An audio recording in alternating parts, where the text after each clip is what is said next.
Morning, Harling. Thanks for joining us today for our driving conversations. How was your drive down from Pickering?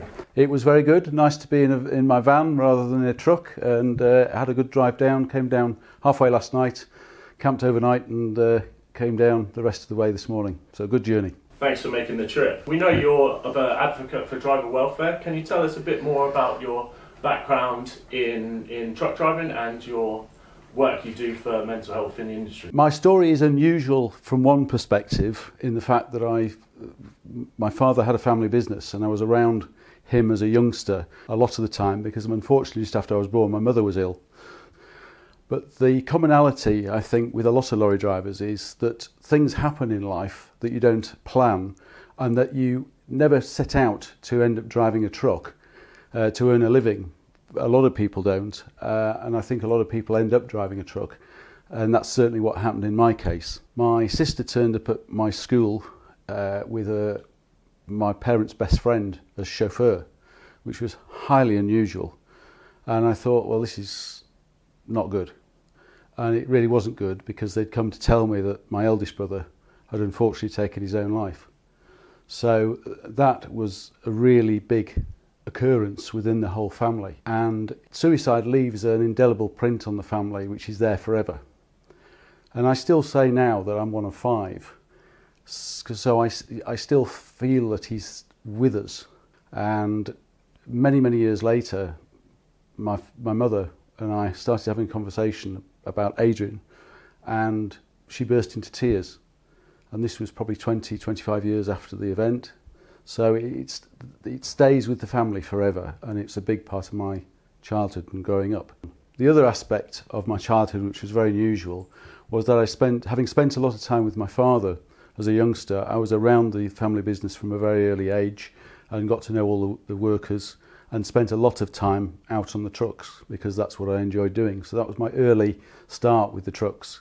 And then I also spent a lot of time with my mother when I wasn't out on the trucks, and she would organise a lot of big charitable events, and I was organising. She taught me how to organise a big event and how to do that. So I had a very unusual childhood. I didn't get on well at school. In fact, it was a complete waste of money. My father paid for me to go to an expensive school, and I actually at 16 volunteered to leave because I thought that it was a waste of money to stay any longer. Went to agricultural college, then I went to work for 2 other Massey Ferguson distributors, which is what the business was, or the business my father had, that I found interesting. And at the age of 19, I actually was put in charge of the workshop for the harvest because their manager had left, interestingly, on mental health grounds. I now know that looking back, he'd had a meltdown, and I was put in as the harvest was starting. So that was an incredible experience, and I was trusted to do that job by a guy who taught me a huge amount about leadership, how to lead, not manage. So that was a very good experience. And then I came back to work for the family business for 3 years. Got my HGV at that stage because my father was of the opinion that you never ask anybody to do something that you're not prepared to do yourself. And that included driving the trucks as far as he was concerned. So that's how I ended up with an HGV licence. We then sold the family business, and I ended up doing various other jobs. And I think what I've since learned, but I didn't learn until very recently, is I'm neurodiverse.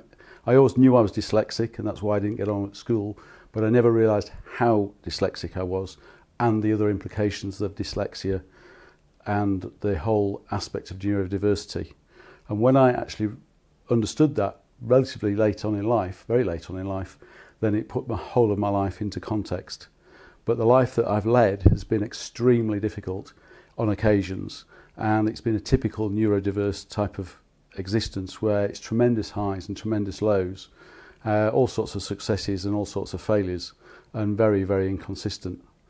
So and what I see is, I believe that a lot of other lorry drivers who come into driving because they've got a practical orientation, and they almost certainly are neurodiverse in some way, shape or form. So I then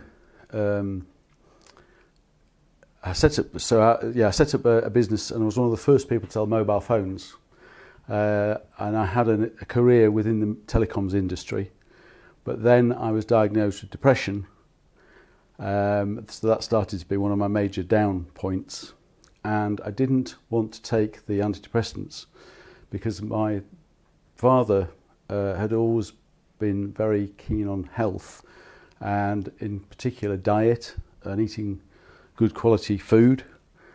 And I decided to look at alternative ways rather than take the antidepressants, which I have to say my parents were very good about that, because one of the things with my eldest brother was he too didn't want to take the antidepressants, so that probably wasn't a good thing for him. So I wouldn't say that antidepressants are good or bad. I think everybody has to make the choice on those. But for me, the choice was right for me to try and avoid taking the antidepressants, and so I went for exercise, improving my diet and drinking lots of water.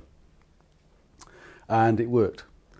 So at this point in time, I also left the telecommunications industry because I couldn't cope with the office work, and I'd always carried on doing some part-time driving. So I remember having a conversation with my sister and just saying, look, I've got this license, I can go and earn a living driving a truck. And so basically I started doing that. I started doing more and more driving and less office work, and it's been a sort of gradual move into trucking. So that's a sort of a very short version of a very complicated story. Yeah, thanks for sharing that with us. Obviously that was a very deep and meaningful story, so we really appreciate you opening up to us. I was wondering if I could just discuss more about the kind of mental health among drivers in the current industry. Do you think there's a stigma around discussing mental health currently in the industry? I think there's still a stigma around discussing mental health in general, and I think the industry has this rough and tough image, and discussing mental health doesn't sit well with that. I think that rough and tough image is probably incorrect. People wouldn't look upon lorry drivers as being vulnerable individuals, but I think a lot of them are very vulnerable. A lot of them, I think, as I've already intimated, come into the industry not as a choice, but as something they've ended up doing. And I think a lot of them bring with them a lot of mental health issues of one kind or another. Maybe dyslexia that they're not aware of, neurodiversity issues that they're not aware of, or more complex traumas from their childhood and being abused at school. And when I say abused at school, I mean probably bullied or teased because they're unable to engage in the way that the teachers and other people expect them to engage. So as a neurodiverse person, I think, function and act differently to 92% of the population.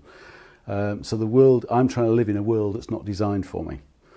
Once that was explained to me, then a lot of things started to fit into place for me. And because I'd already said earlier on that I spent a lot of time with my father as a youngster, I copied a lot of what he did, which he was a very quirky individual. Let's say he was a bit eccentric. But a lot of those quirks and things that he did I'm convinced now, looking back, that he was dyslexic. So he always carried a pen in his pocket. I always carry a pen in my pocket, because if I don't write something down, I will forget it. Poor working memory is a big aspect of dyslexia and ADHD, and it's really it's as big a problem for me, I realise looking back on my life, as any issues to do with reading and writing. So labelling everything, putting everything in clear boxes and jars. And people could come to my house sometimes and say, well, why do you label everything? I said, well, so I know what's in the box. Well, can't you remember? No, I can't. So it's that, I forgot what the question was. Around the stigmas. Stigmas. So in terms of the stigma, I think there is a stigma there, but I think that in society in general, it's still a problem. But within the trucking industry, I think it's also, it has additional issues. And I think also one of the things that because we're talking about Mental Health Week, and we're looking at people often will say, well, if you don't feel very well, go and talk to somebody. Well, I don't think it is about talking to somebody. I think it's about talking to somebody you trust. And I think there's a massive difference. So, and one of the things I would say is that if you are inclined to feel not well on occasions, or feel depressed, or feel and have problems coping with life. It's to start building resilience into your life at an early stage. So when you're feeling okay, start thinking about your friendship group and who you can turn to when you're not feeling so well, and who is that person who you can share your feelings with. And maybe you need 2 or 3 people, because it depends. Is that trigger of why you're not feeling very well to do with finances, to do with relationships, to do with work, and a whole host of other things as well. But depending on what is triggering that, and if you can identify yourself what's triggering it, then the person that you go and speak to might be one person on one occasion and a different person on another occasion. But it's about having that friendship group around you.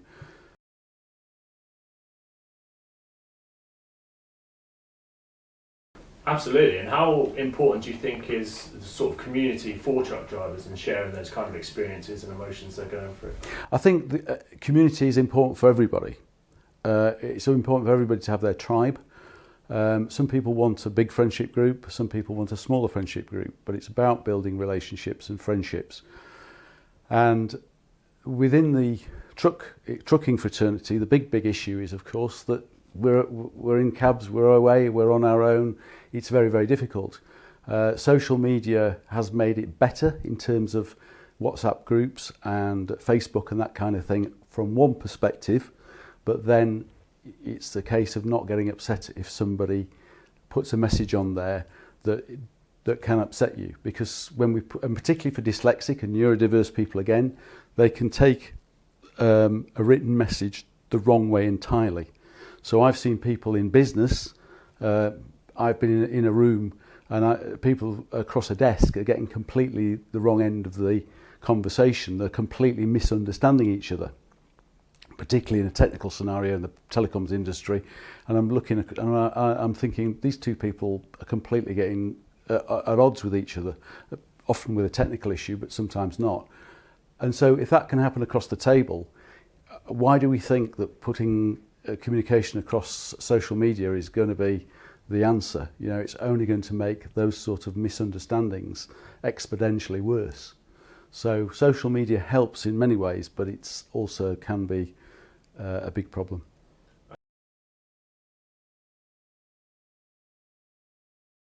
Absolutely.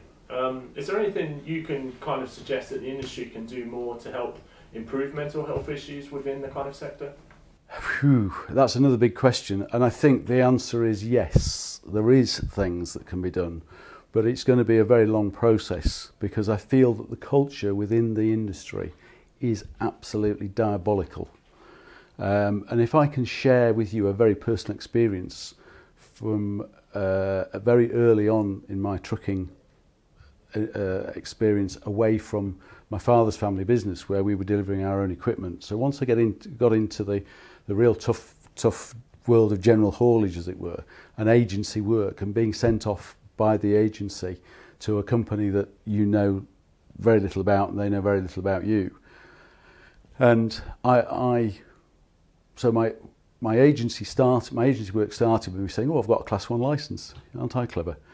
And they went, "You've got no chance of us putting you in a Class 1 lorry, right? You need to go and start in a Class 2 lorry," which absolutely is the correct thing to do. And they had a contract moving slag in those days from one side of the M62 in Yorkshire to the other side of the M62, and you did about 12, 13, 14 loads a day. And that was with an 8-wheeler. It was a very, very good experience for me, because slag is, we were on a slippy surface. So on occasions the 8-wheeler was going sideways. So it was a very good experience and a very good start.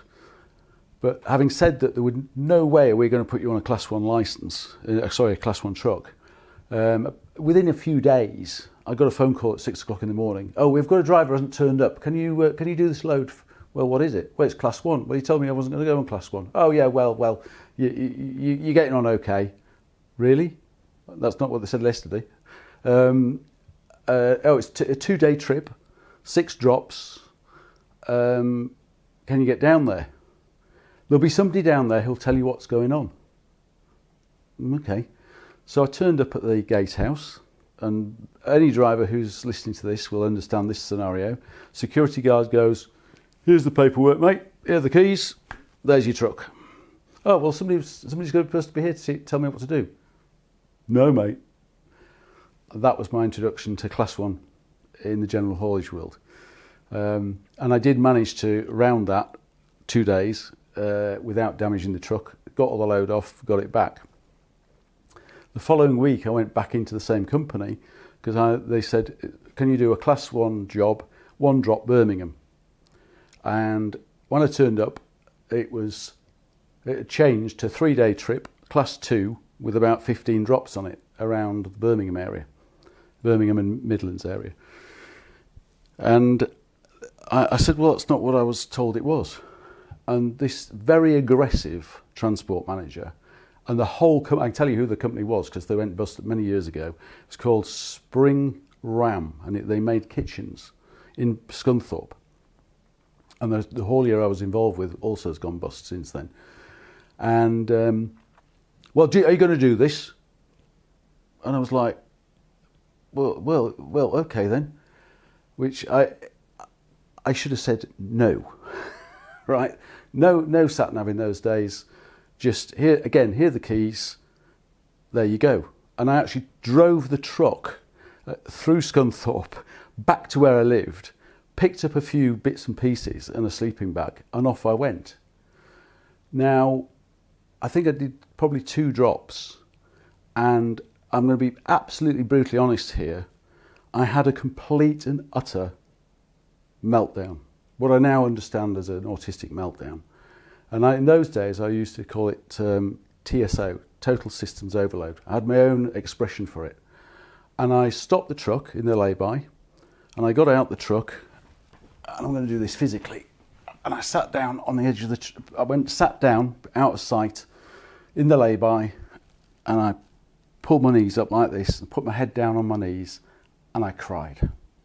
And I didn't just cry, I wept for about 15 or 20 minutes. And I was just absolutely in pieces. And the really terrible thing from a safety point of view is, after that, I got back in the truck and carried on driving. Now, the really good thing for me was that it ended well. And it ended well because I hit a tree with the truck, right? And that's probably the best thing that could have happened to me. And actually, it wasn't my fault. We haven't got time to go into that, but it was not genuinely my fault. But it wrote off, well, the box, instead of being like that, was like that. Missed the cab, missed the mirrors, hit the box. And it meant that I was then, I ended up at 5 o'clock at a DIY store, and I was there for 2 days. And I went down to the town, got a towel. I don't know where I got a shower. I think I probably went to this public swimming pool. But there were 2 days, no phones in those days, so everything was a bit slower. And there were 2 days before they sent a truck to transship it. And then I drove that truck back. I shouldn't have driven it back, but I drove that faulty truck back to Grimsby. And the question was, what can the industry do? And the industry still is like that today. And I hear stories from young drivers who are being desperately abused, and we can say bullied, manipulated. And one of the things I'm passionate about and why I want to do this is I don't know why I'm here, because I have had so many near misses with trucks, and a lot of the time it's because I have not been given the correct information or the correct training. So I'm passionate about what I'm doing, because I want to save lives, and I particularly want to save young drivers' lives. So that was a very long answer to the question, but I think the industry needs to take a long, hard look at itself. There's a lot of people need to hang their heads in shame within the industry.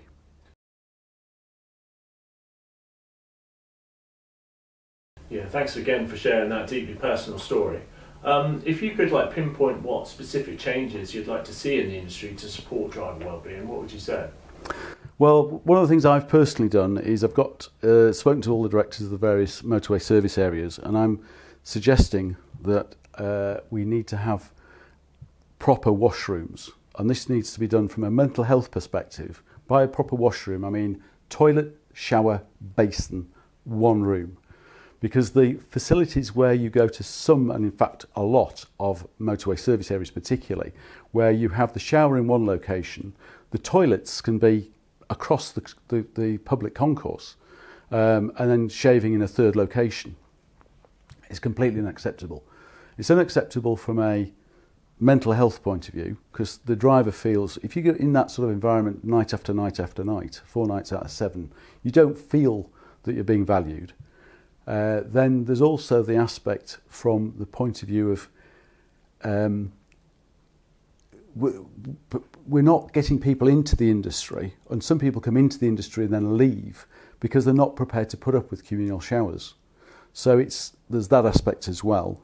And then in terms of actual finance and making it actually stack up financially, all those drivers that come into the industry and leave are costing the industry and the government now at £7,000 a go money. So I think that we need to get mental health right at the front end, and that is a really good way of making drivers feel valued.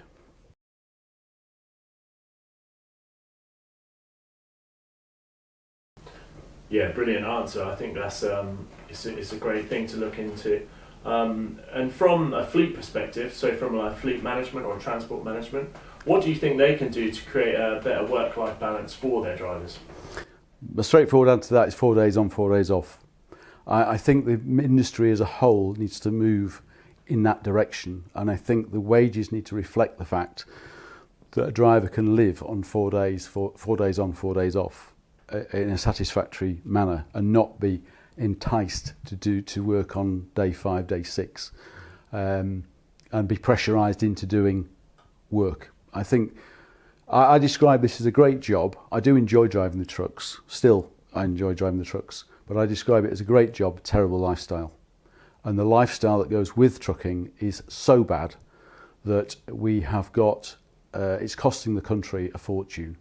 So it's costing the taxpayer an absolute fortune, because we have many, many drivers who are ill through mental health issues, through physical disablement, and through obesity and diabetes. I mean, it's a crazy, crazy situation that we're in from a country's perspective. The NHS is effectively subsidising the haulage industry.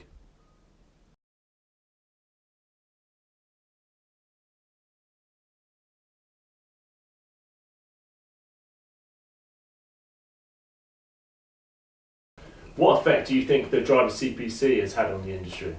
Absolutely terrible. I was speaking to Loveday Rider about 18 months ago, because I'm passionate about the neurodiversity side of things, and saying that, you know, the senior people within the industry do not understand why the CPC is so disliked. They don't understand the raw material, if I'm allowed to use that expression, I include myself in that, the raw material of who they're dealing with. So we think, act and operate fundamentally differently to how people who are sat in an office think, act and fundamentally work. And the two are completely different. And I said to Loveday Rider, in charge of the DVSA, that the CPC the driver CPC needs to be abandoned and completely got rid of, because the brand is completely tainted. The drivers don't like it. And she came back and said, oh, well, they were reviewing it at the time, that review's just been completed. And I just said to her, I said, you know, you've got more chance of making vomiting user-friendly. And she physically reeled back when I said that, but I stand by what I say.